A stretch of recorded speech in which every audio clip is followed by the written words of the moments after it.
Maybe you've heard stories from your friends who bought into an HOA and then were subject to strict rules on the appearance of their house. Or maybe you've heard about these pesky HOA fees that seemingly go towards nothing. Or you've heard of these HOA board members that have nothing better to do than to try to ruin your life. Guys, in this video, we're gonna be a little bit less dramatic than that. We're gonna talk about the pros and the cons of buying in an HOA. Guys, listen, I'm not pro HOA.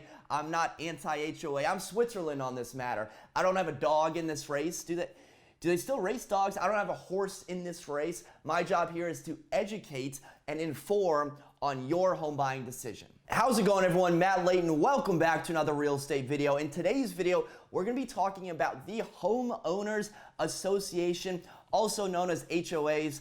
Guys, I have seen your comments. I have read your multiple feedbacks in varying degrees of strong language about HOAs, and it's time to address the pink elephant in the room. Yeah, well, if the HOA were in charge, they'd tell you to paint the elephant blue, or else they'd fine you 50 bucks. That's HOA humor. That's about as good as it's gonna get. Okay, guys, so first of all, what is an HOA? Well, an HOA is an association for a planned housing community that makes and enforces rules for properties in that subdivision. So when you buy a house, it's either going to be in an HOA or not in an HOA. And even before you view the property, before you submit an offer, you're probably gonna know if it's in an HOA or not. So why do people have such strong opinions on it? Well, let's begin. Now, the goal of the HOA, no matter what anyone tells you, is to maintain the property's value. That's it. That is the sole purpose and goal. HOA's jobs are to maintain and even try to increase the value of the properties within that subdivision. Now, why do people have such strong opinions on it? Well, guys, let's start with our first con of buying in an HOA. Our first con is that the HOA actually determines the exterior look of your property. So when you buy the house, you're not gonna be able to paint the door like purple, as an example, or renovate the exterior significantly. Now, some people say, well, that's baloney. I buy the property. I get to do with the property whatever the heck I want to do with the property. Well, that's true and all, but if you buy into an HOA, there are rules and regulations that all of the homeowners must abide by. And some of those rules dictate how the property presents itself and what you can and cannot do. And if you're the type of person that doesn't like rules, doesn't like being told what to do, especially with a property that you own, maybe an HOA is not the best fit for you, and that's completely okay. Just remember that the rules of the HOA are there to maintain the property's value. Have you ever driven down the street and there's like cars parked on the lawn, shingles falling off the house, yards that are overgrown and generally have a messy appearance? That doesn't happen inside of an HOA. One of the pros of living in an HOA is that it's gonna have a neat and tidy appearance. You have to keep the exterior of your property in a certain condition to be in compliance with the HOA. Now listen, guys, the HOA is probably not gonna come out to your lawn with a tape measure and like measure the length of your grass to make sure that you're in compliance, but they will wanna make sure that the exterior of your house is within the rules and the regulations. So any sort of renovations, any sort of major changes that you're thinking about doing to the exterior would probably want to read the bylaws first in the HOA docs before you make any significant changes. Our next con about living in an HOA are those pesky HOA fees. So you bought the property, you pay the mortgage, then all of a sudden you gotta pay a couple $100 a month or a quarter on top of that. That's annoying. And HOA fees, they're not optional. If you're living in an HOA, you have to pay those HOA fees. You can't just opt out of being in an HOA. It doesn't really work that way. And you can't say, well, I don't use the pool, so I don't want to pay those HOA fees. You gotta pay the HOA fees or else bad things will happen. The fees go towards operating expenses, maintenance for the common areas, any sort of amenities, things like snow removal, things of that nature. HOA fees can increase, they can stay the same. Rarely do they ever decrease. Good rule of thumb is that they're probably gonna increase. Hopefully they only increase a little bit or stay the same each year. And then part of that HOA fees also goes to the HOA reserves. Think of the reserves as like a rainy day fund. So if there's a capital improvement or some sort of upgrade that the community is looking to do, the money for that improvement is going to come from that reserve fund. The benefit, the pro of the HOA fees, and you might be thinking, well, I don't even see where this money is going towards. How is there going to be a pro?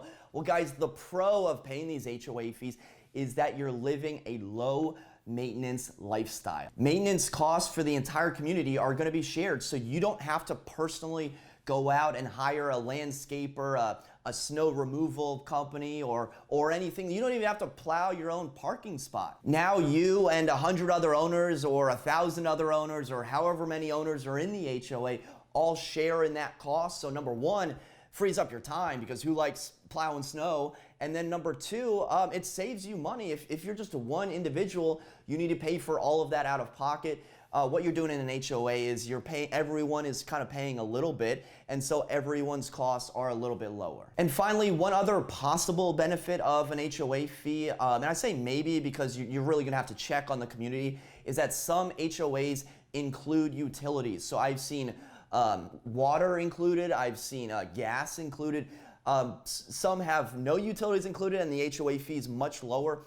You know, I've seen low HOA fees, think like $100 a quarter or $200 a quarter, not that high. So definitely check to see what utilities and amenities, things like a pool, community center, check to see what amenities and utilities are included in that HOA fee. One thing to note here is that choosing a property will often come down to, do I want an older house with more maintenance items where I could do whatever I want to the exterior, or do I want a newer home in an HOA with lower maintenance costs, but I'm subject to some rules here and there? So you may be comparing, as an example, like a 1950s house to maybe a house that was built in the early 2000s, something like that, and you want to be thinking about the maintenance costs long term, especially if you're a first-time home buyer. Maybe you don't have a lot of cash just lying around in case something does happen and you need to shell out $5,000. So I always tell first-time home buyers that an HOA may be a good opportunity for them because the maintenance costs are a lot lower. The next con that we're going to look at are rental restrictions.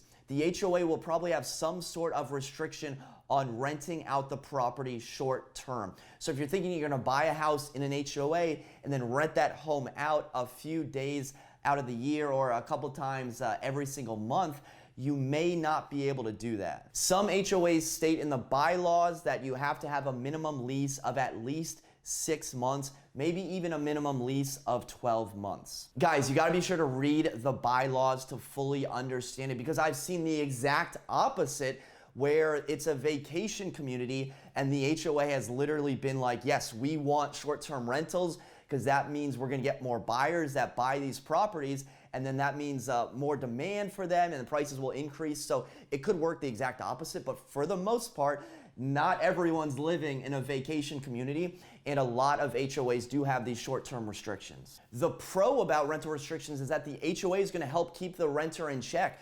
So listen, a lot of first-time homebuyers, a lot of purchasers buy in an HOA and then eventually move, but wanna hold on to that property as a rental property. Maybe they're a first-time landlord, they don't really like dealing with the tenants' problems, and if you're in an HOA, the tenants, they have to abide by those HOA rules and restrictions as well. So the tenants can't just trash the outside of the property or not cut the lawn or something of that nature. So if the tenants are misbehaving, the HOA can step in and lay down the law. And if you don't really like confrontation, the HOA is gonna send a notice or a violation to the owner. The owner can send that along to the tenant and just say, hey, listen, the big bad HOA says, you haven't cut your grass in an entire year. You should probably do something about that. So if you're trying to rent out the property and you have tenants and you're worried that they're gonna trash the exterior or something of that nature, the HOA adds a little bit more structure, a little bit more rules and regulations that will help you, the owner,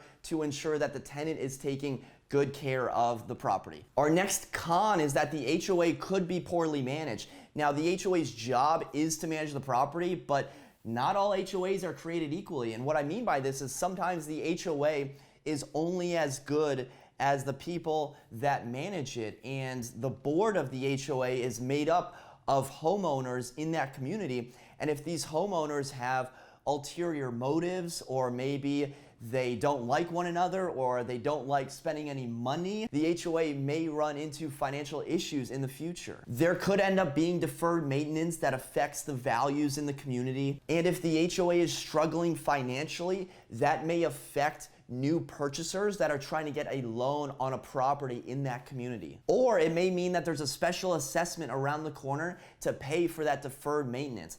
Special assessment can be imposed on the owners in an HOA when there's not enough money in the reserves to cover that maintenance. There's no real perfect science to understand if an HOA is poorly managed, guys, especially if you haven't bought into the community and you're trying to figure this out. My best advice is to walk through the property, see if the sidewalks are cracked, see if buildings are, literally falling apart, right? See if there's shingles missing, maintenance that you would expect someone to have taken care of by now. And then of course, when you do go to submit your offer, you're gonna be able to view those HOA docs, and then that's a perfect opportunity to read the meeting minutes, to understand what people are talking about in the community, and of course to look at the financial statements of the community to make sure that you're buying into a community that is financially stable. At the end of the day, the HOA's job and their goal is to help maintain and even increase the value of the properties in that subdivision,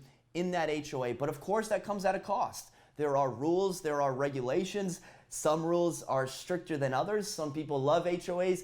Some people, I can already tell, you're reaching for that downvote button. But guys, if you did learn anything, hopefully you hit the thumbs up button. My goal here is to educate you on your home buying purchase. So hopefully there's no surprises, because in real estate, there's no good surprises. But if you are considering purchasing in an HOA, I hope this video was helpful.